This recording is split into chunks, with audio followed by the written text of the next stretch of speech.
Hello, Auburn, New York. Welcome once again to the Try Jesus podcast. Miguel, do you know why we're here? I don't know why we're here, and in a way, I'm not sure where we are. Help me out. You're the tour guide. We are one town over from Auburn in Seneca Falls. And we are actually one of the most historic sites in the entire country. In the country. Yeah, and you're from this area, right? Well, I'm embarrassed to say, so no, I'm not. I've never been here before. I've never driven by this town, through this town. I don't know anything. Well, right behind me is the famous Wesleyan Chapel. And in 1848, right here in that building, well, what's left of the building, you can see sort of in the middle section there, the old brick that's left. But in 1848, the very first rally for women's rights, and especially women's suffrage, took place right here in Seneca Falls inside that chapel. It was organized by a few local women, but especially the famous name that people know is Elizabeth Cady Stanton, and she was a proponent for women's rights and women's suffrage. And they gathered right here in Seneca Falls inside that chapel. It was new at the time, and they rallied, and she spoke. And it's a very significant place here in our own hometown. You know, I'm going to be honest with you. I have been around here there's an Italian restaurant my wife and I visit, but I feel so uncultured that I've driven by this place and haven't even realized this is pretty neat. There's a lot of history here. It's a pretty significant place. I know, as we were looking at the place, I asked you, there's a wall right here. Yes. It reminds me of the Vietnam, the Vietnam Memorial. Right. Well, what's all that? Well, at their rally in 1848, I think it was in July, they read it was similar to the Declaration of Independence, but they called it the Declaration of Sentiments. And it was just these ideas and these tenets that they held to, that women were equal and deserved equal rights, and especially votes. And so on the wall here we have engraved all of the names of people that signed the Declaration of Sentiments. One famous male that supported this movement was actually Frederick Douglass, among others. Really? And so a lot of people were behind this and believed that women had the right to vote. Yeah, you know, it's incredible.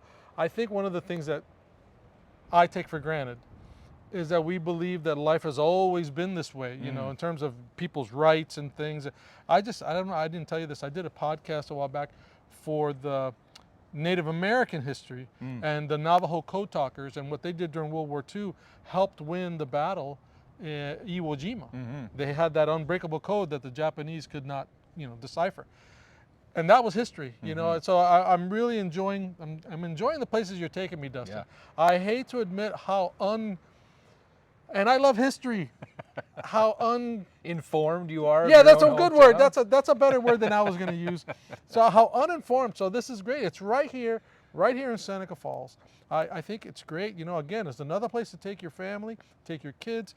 You get to see this place, learn a little bit about the history. Now, we weren't able to go inside because they're closed today. And it's a national park, so there's a lot of hoops to jump through, but you can come for free during the week. That's right. And they give tours and things. Now, what's the connection? What's the connection with the episode? We haven't figured it out yet? No, but I mean, it's a church, so I'm assuming it has something to do with God, but I don't know. Well, episode 1, we talked about the divinity of Jesus. The historical Jesus. Well, the historical Jesus, Yes. Episode 2 There you go. is the divinity of Jesus, and I remember that. See, we looked at chocolate and the inside of chocolate and things like that. This, though, we're going to be talking about the significance of the fact that Jesus he was also fully human and is our representative in heaven.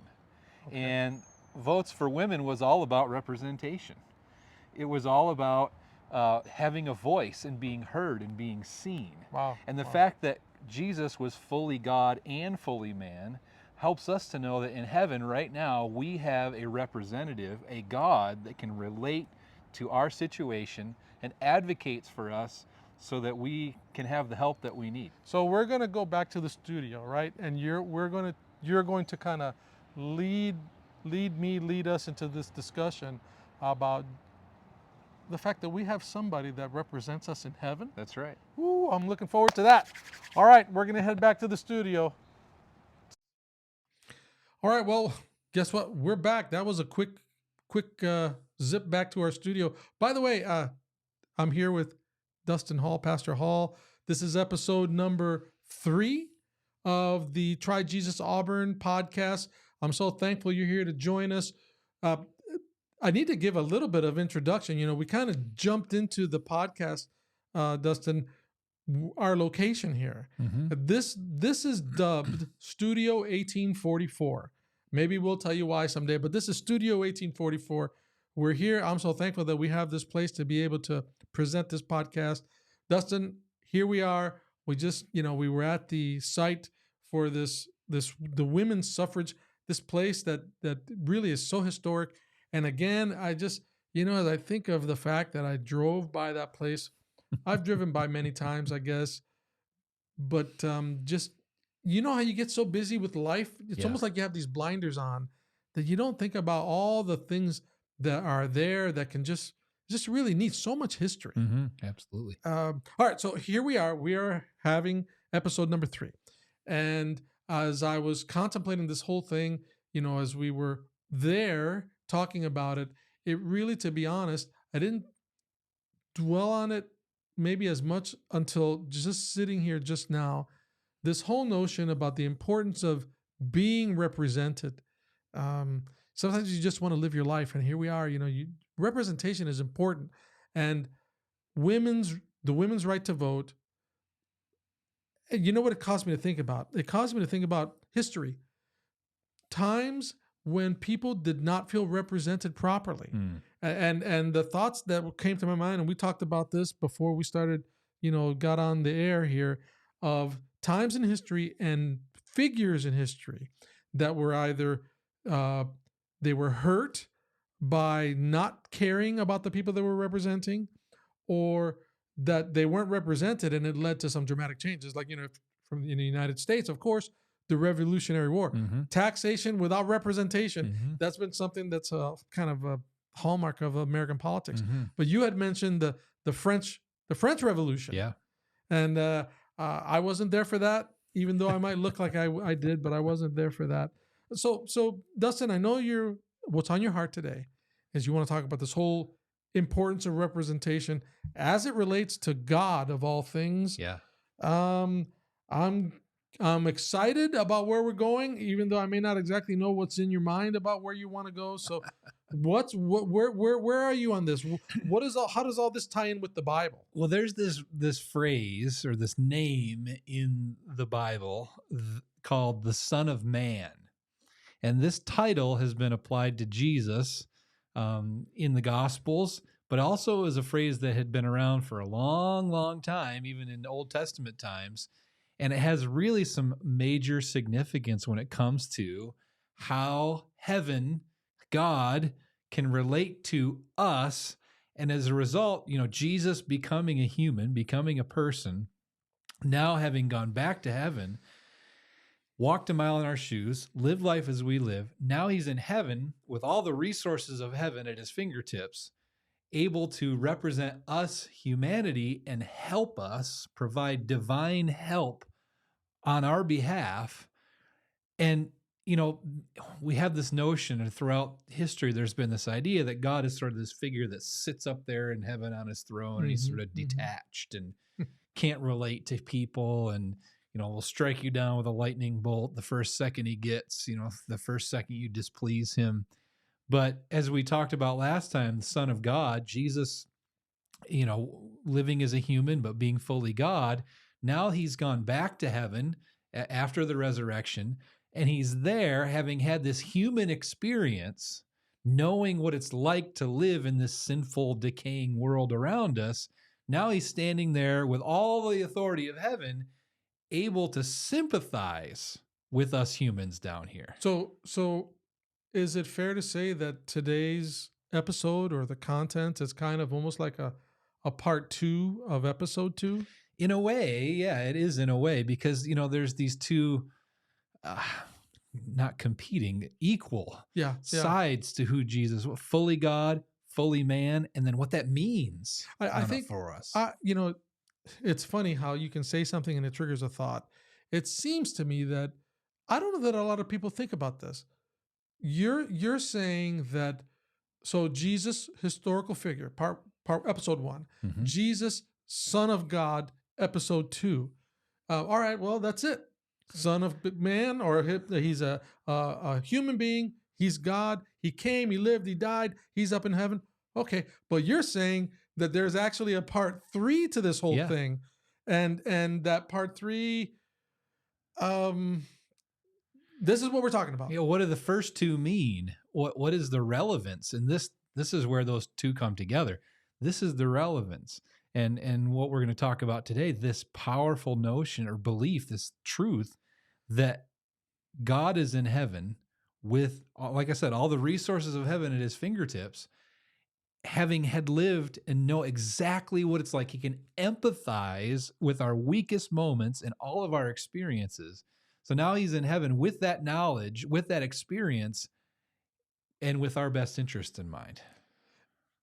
So you're saying, and I'm trying to repeat this. If somebody's watching, I want it to be clear, to make sure if I'm clear, that the work of Jesus did not end with his journey on earth. Exactly. Right? That there's stuff that he still is doing that is supposed to be important to us even now. Absolutely. Okay. Yeah. All right.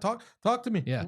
So there's a story in the Bible that kind of illustrates this really well. And it's a famous story. People may have heard of it before. If they haven't, don't feel bad. But it comes in Luke chapter 19. And there was a man by the name of Zacchaeus. And he was known as very small in stature. He was a little guy. And he had a job. And it was not. Please don't tell me he was 5'8". I don't know. That was about average back then. Okay, so good. He was shorter than that. All right, good. But he had a job, and he had probably the most, what's the word I'm looking for? Hated or disrespected job that you could possibly have. Let me explain why that was. So the Jewish people were under the rule of the Romans, and they read all these promises that God had made them throughout the years, that they would never come under bondage, or they would never have to, live that way under the rule of another nation. But yet here they were yet again under the rule of the Romans. And tax collectors in that time, especially Zacchaeus in his situation, the same with Matthew, one of the writers of the Gospels, they were Jewish people who were collecting taxes from Jewish people for the Romans. So they were the worst people that you could possibly think of in if you're a Jewish person. You were a total traitor. Yeah, total traitor. Yeah. And so here was Zacchaeus. And the Bible says in Luke chapter 19 that he was rich, and he was actually a chief tax collector. So he was a supervisor of the tax collectors. And the practice back then was to overtax the people, and the tax collectors would actually skim off the top and keep the extra tax that they had charged. And so the Bible says that he was wealthy.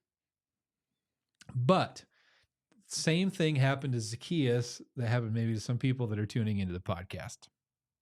There's something God was beginning to speak to his heart.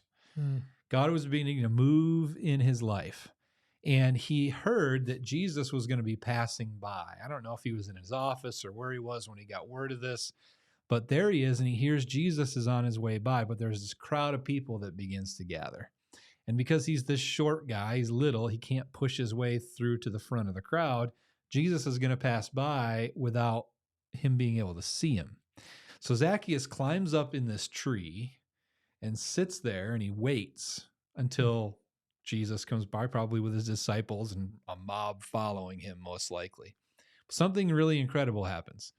So as Jesus is passing by, he looks up in the tree and he sees Zacchaeus there waiting for him. And he looks at Zacchaeus and he says, "I'm coming to your house for lunch." So there was something about Zacchaeus, Jesus and his divine feeling here knew that Zacchaeus was looking or longing for something more. And isn't that amazing? That's what Jesus does. He knows when we're longing for him. He knows when we need him. He always delivers. He comes through. Yeah. And so he goes to Zacchaeus' house. And in fact, it says in verse 5, Zacchaeus, hurry and come down, for I must stay at your house today. That's what Jesus said.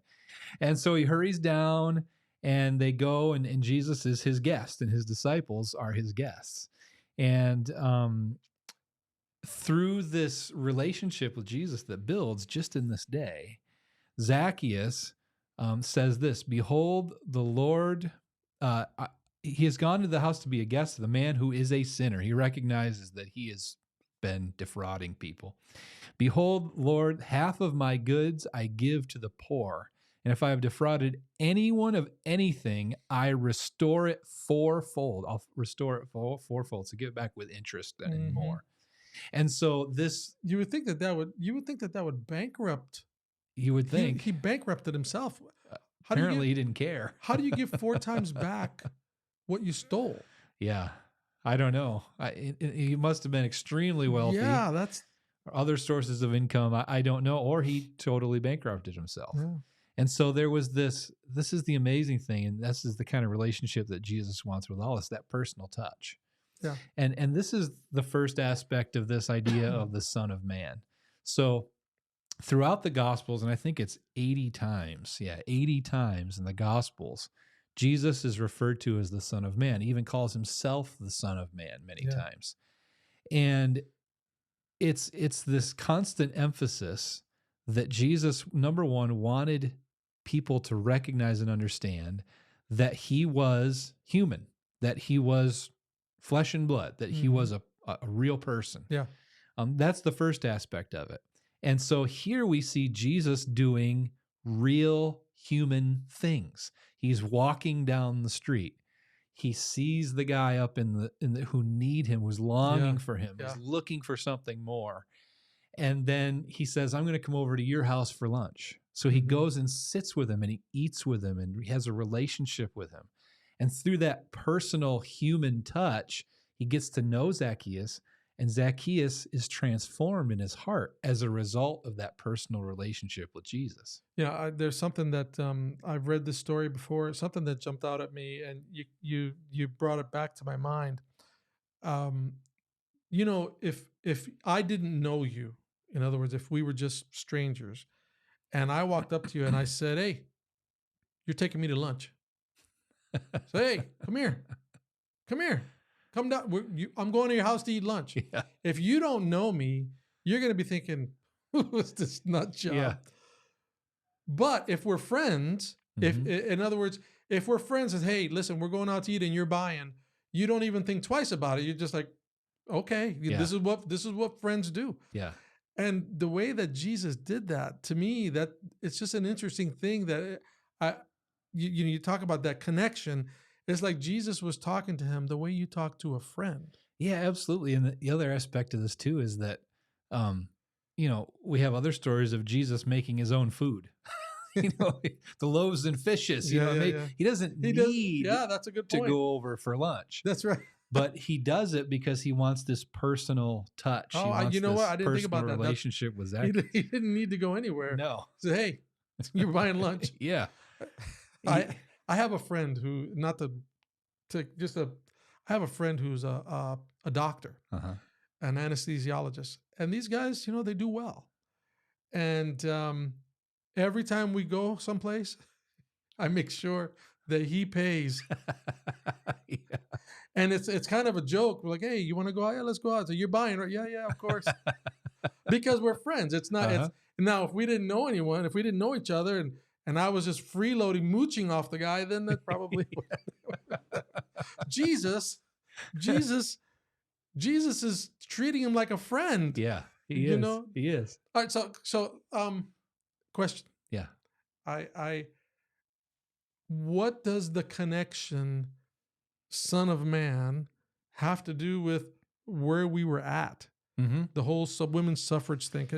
What's the connection? Well, there? So in the two aspects of the title, Son of Man. So one, you have the aspect of the recognition that he's divine, but he's also human at the same time. That's the first part of it. Then the second part of it comes in the end of the story here. So after Zacchaeus sort of his heart's transformed and he makes amends for the things that he's done, Jesus says something.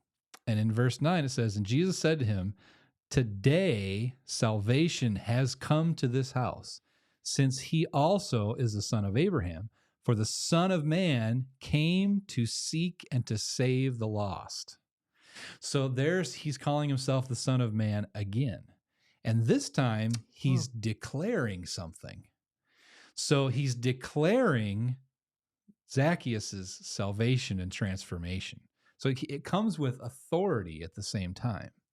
So let's think of what that means for just a second.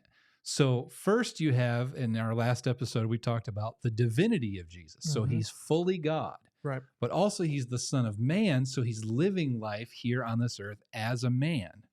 He can sympathize, he can empathize with our situation and our lives.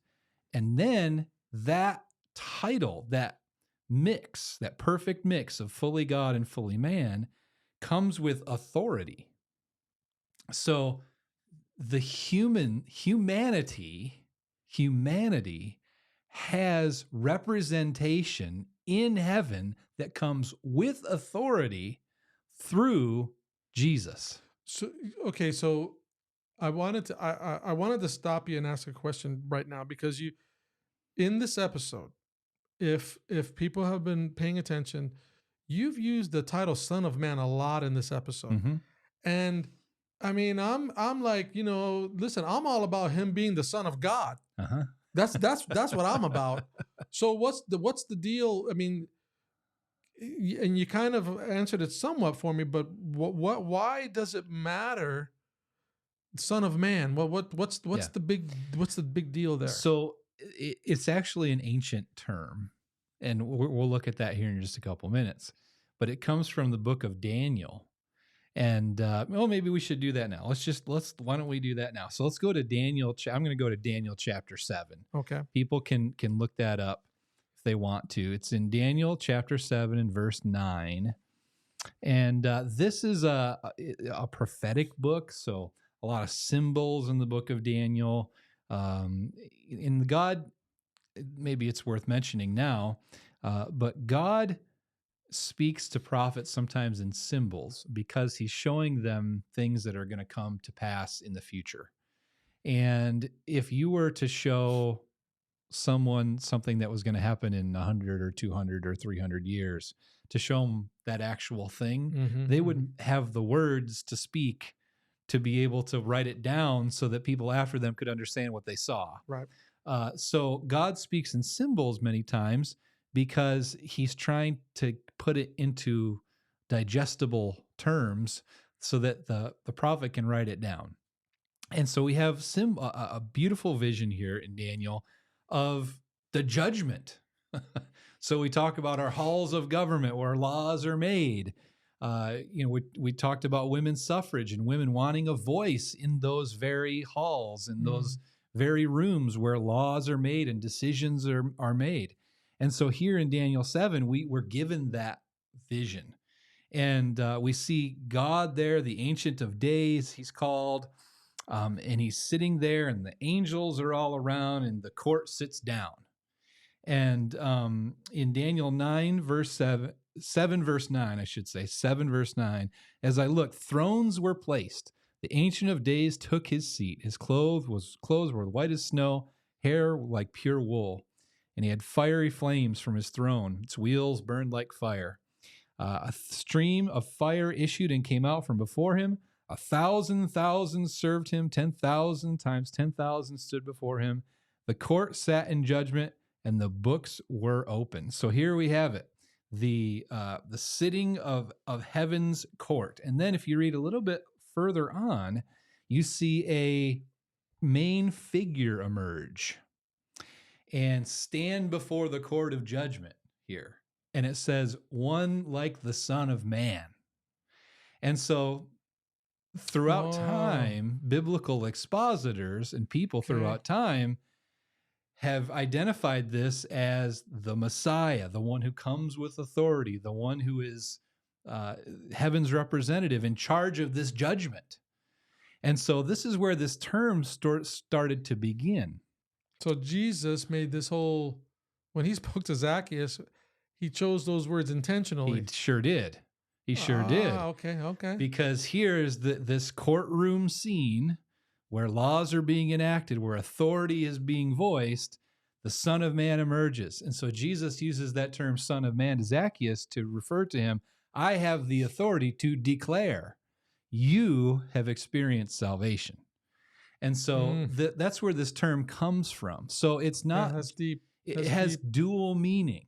Yeah. The first meaning is Jesus is really human. He's the son of a man or a woman, mankind, so to speak. But he's also sits in this position. He is sitting over the judgment of the world. Now, normally people are afraid of that. When they hear about the judgment, they're afraid of that because they think God is this holy God, like I said, who wants to sort of strike down people and take his anger out on them. But this tells us, and other verses, we're going to look at one in a minute, another one in a minute.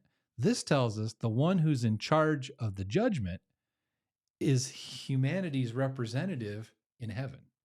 The one who can sympathize with all of our weaknesses, with all of our frailties. He's the one in charge of heaven's judgment. It occurs to me, Dustin, as I'm listening to you, that we have not, at least yet, talked about this whole notion of a judgment or judgment in general. Mm-hmm. But this kind of, I don't know if this is the right time for that or not. If this is going to be later on, but don't you have to have a sense that we need to recognize that there is a judgment, and that's why you need a representative. Yeah. Right. Yeah, we're going to talk about the judgment in a future episode, Right, okay. and actually, our next episode, we're going to discuss salvation. So there's a lot of people that are turned off by that idea. Do I need to be saved? What do I need to be saved for? What am I missing out on, or what is sin? What are all those things? That's our next episode. But what I really wanted to focus on today is that in heaven, we have a representative from the human race who has the authority over all the resources of heaven, including this idea of a judgment, which we'll discuss later. So someone who's afraid of God needs to know you got an in with God. That's exactly right. Yeah. And he knows us intimately because he lived as we live.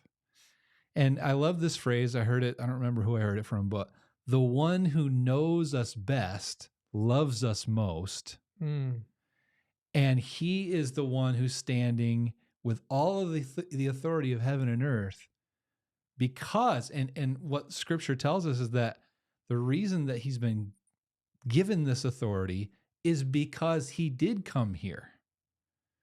So yes, he had it as God, but sort of there's this recognition in all of heaven that Jesus is the right one to make the proper decisions because he came here as the Son of Man, as a human, but also worthy is the Lamb, pure, righteous judge of heaven and earth because of those things. Yes. Wow.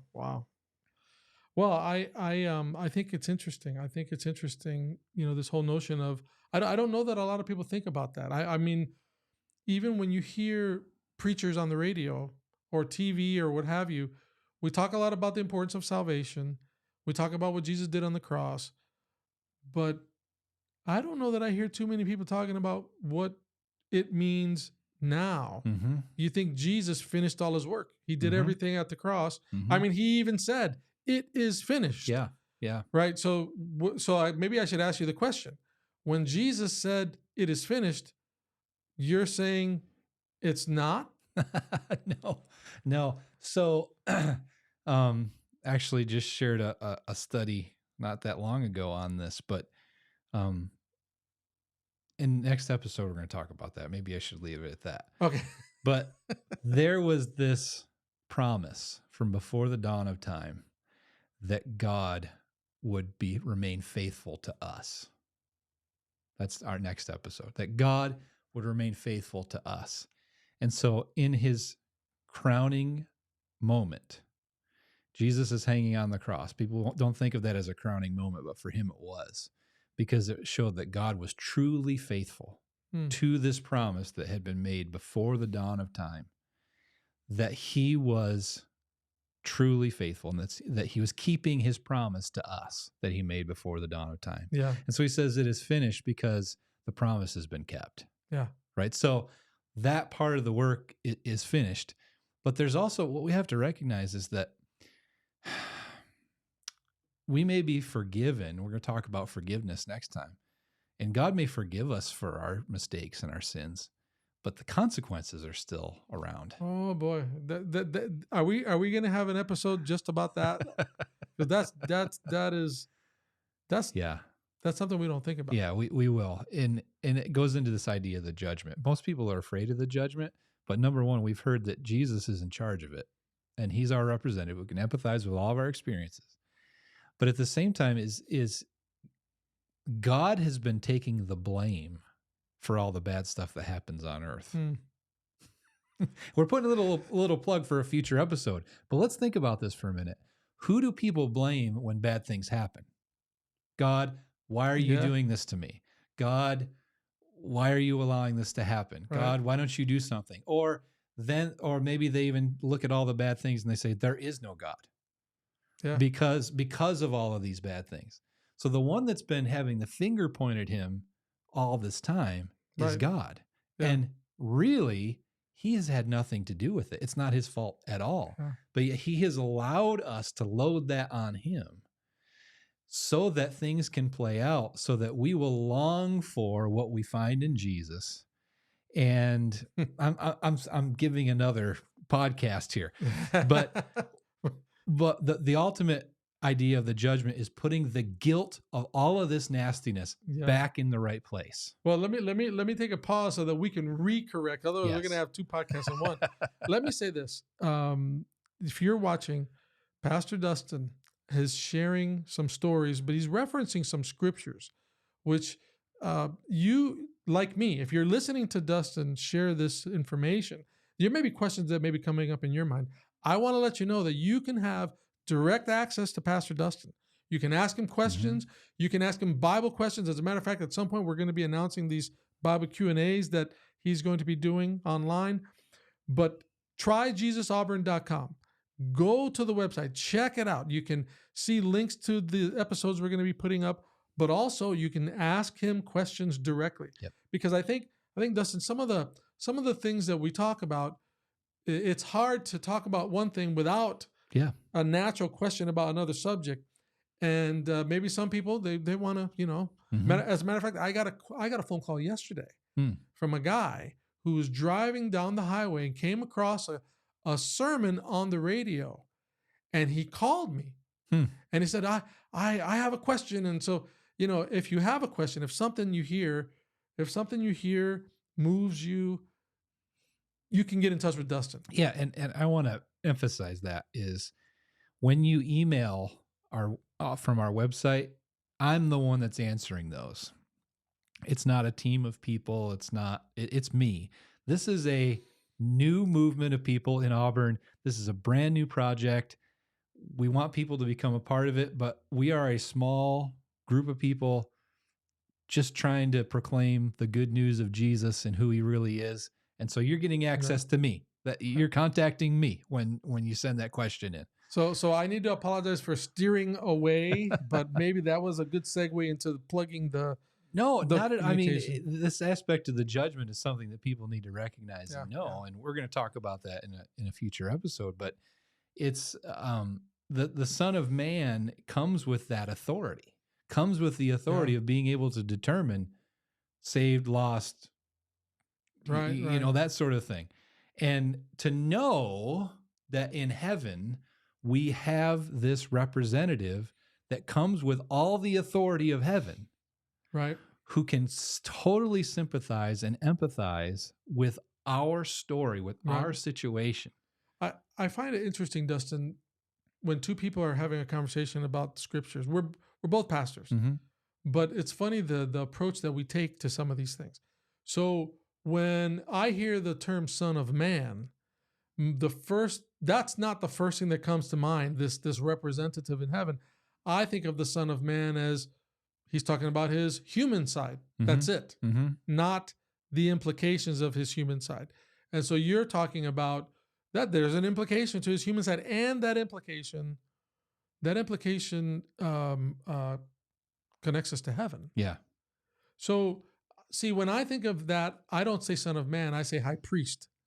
But you're making me think now, when I hear Son of Man, yeah, Son of Man and High Priest are interchangeable. So Is that how yeah, there's something that I want to bring out here, and it might be a little bit complicated for people to understand, but if they can stay with it, it is totally worth it. So stay with me. Try to stay with me here.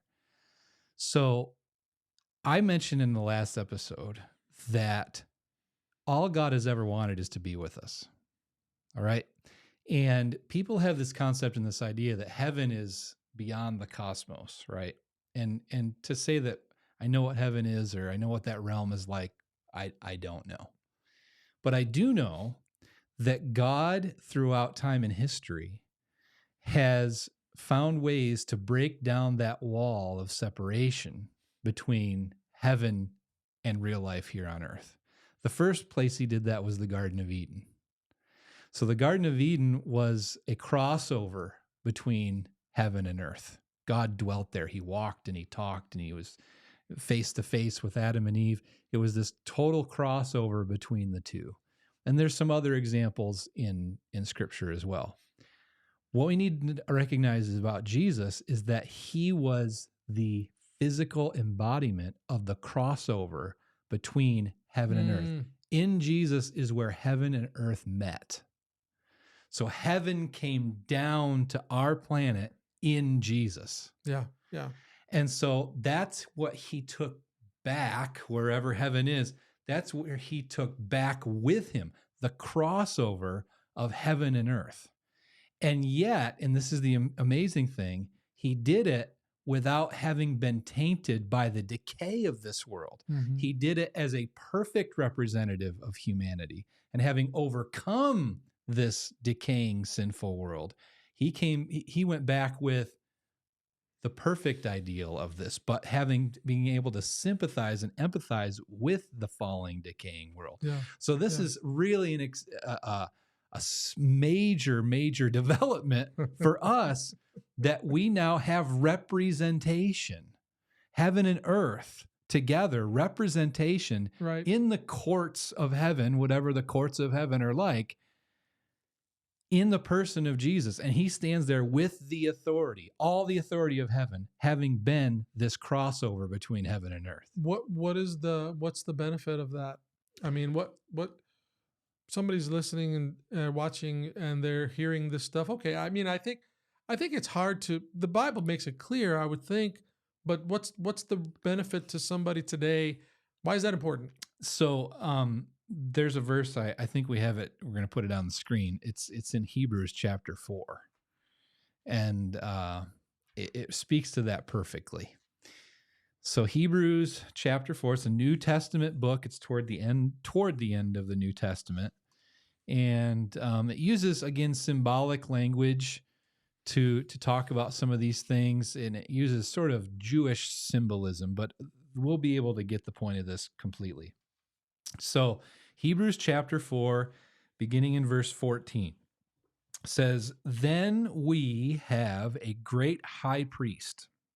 Now, don't get too confused by the idea of high priest there. It's just referring to our representative, our mediator. Maybe people have heard that before, an intercessor. So in other words, he's this go-between, this overlap, like I've been saying, between heaven and earth. This great high priest who has passed through the heavens, Jesus, the Son of God. Let us hold fast our confession.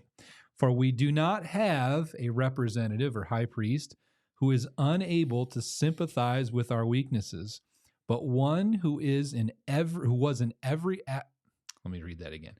who is unable to sympathize with our weaknesses, but one who in every respect has been tempted as we are, yet without sin. So let's stop there for just a second.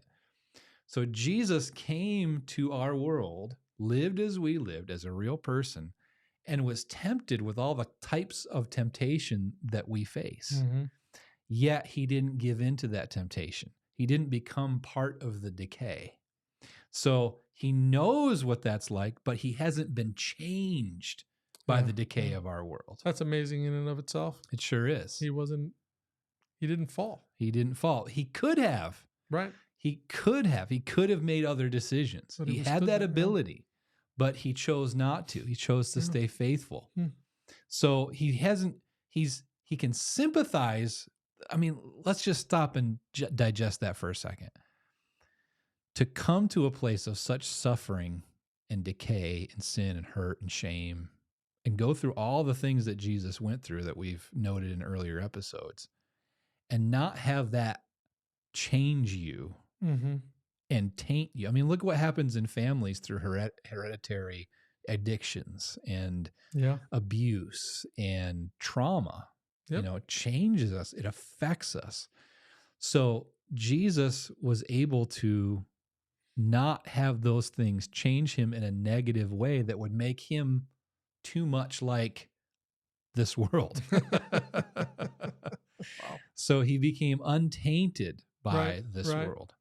But yet, having experienced all that pain and that heartache and that sorrow as a real man, son of man, that's that part of it. Yeah. So then here's the real powerful part of this, and that's verse 16.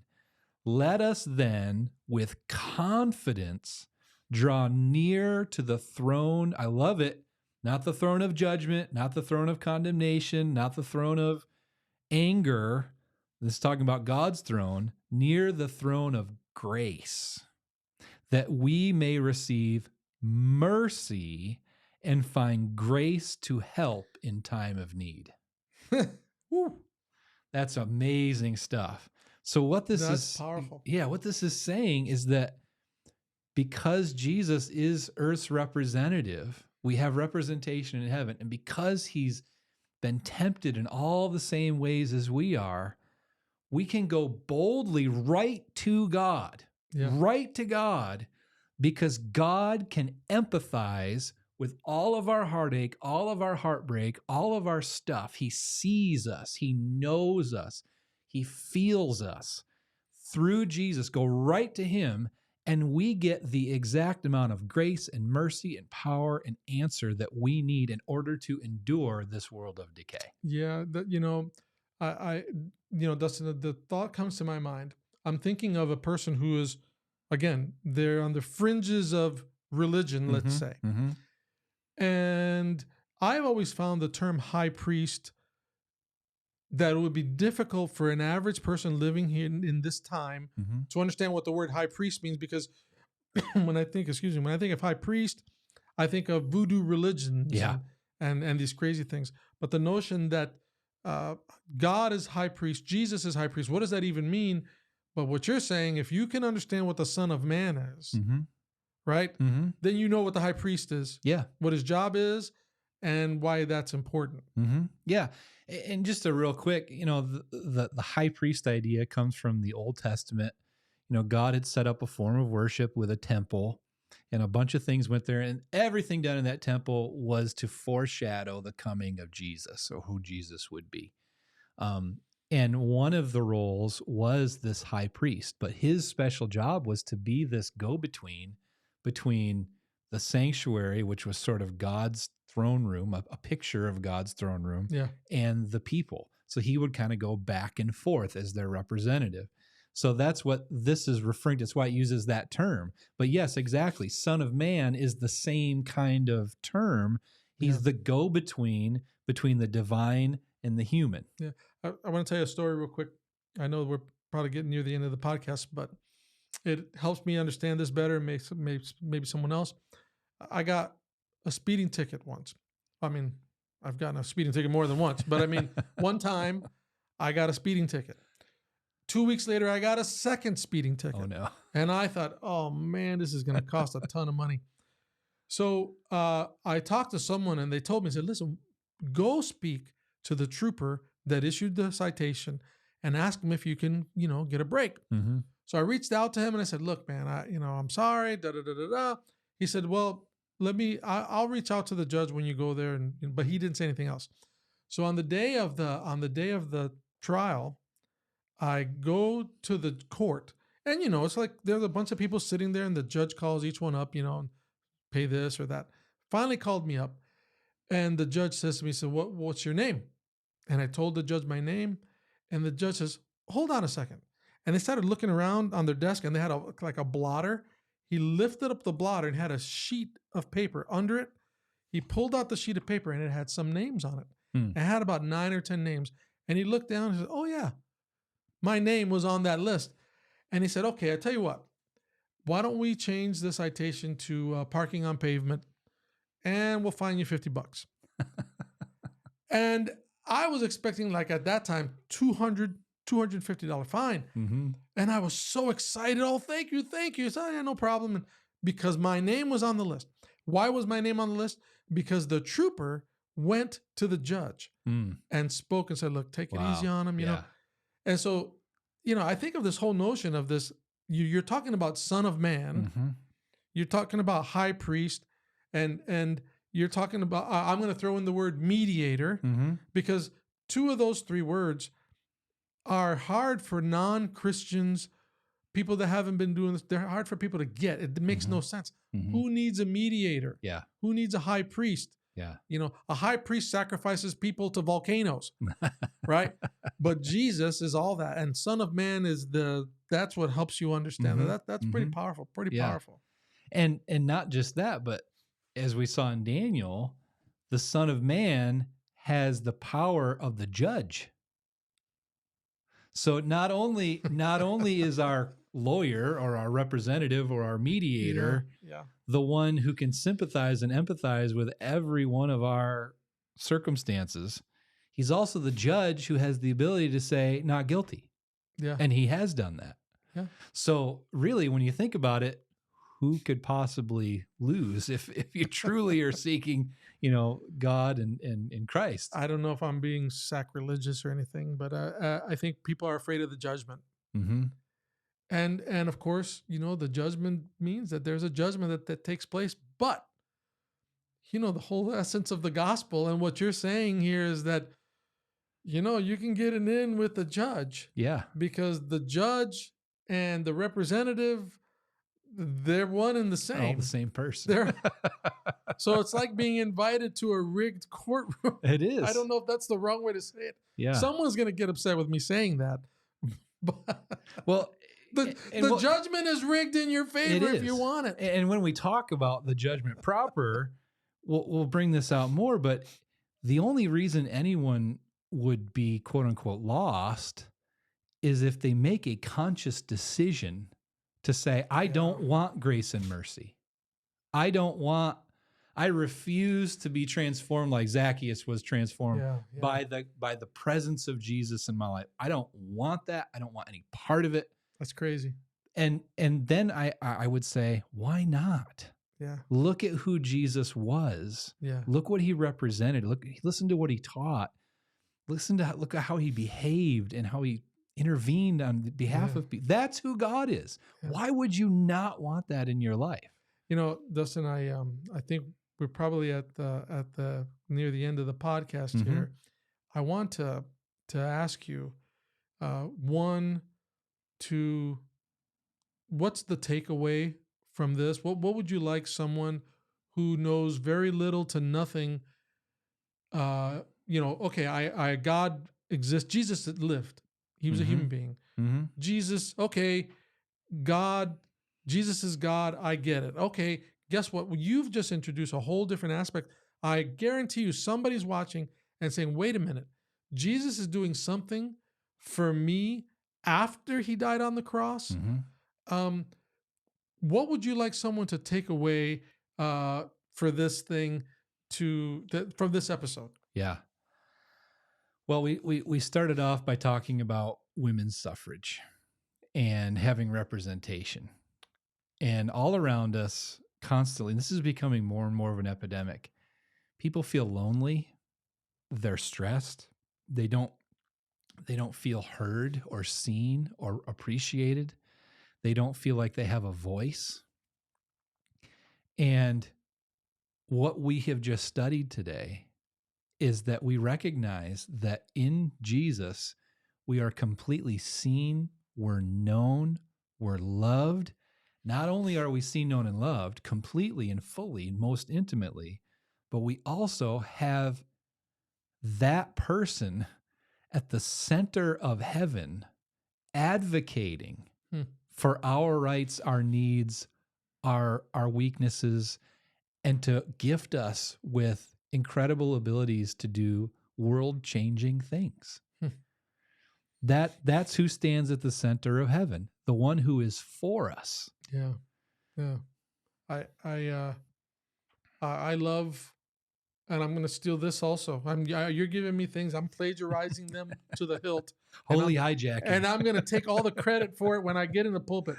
In Jesus, you are seen, known, and loved in heaven. Yeah. Ooh. And advocated for. How,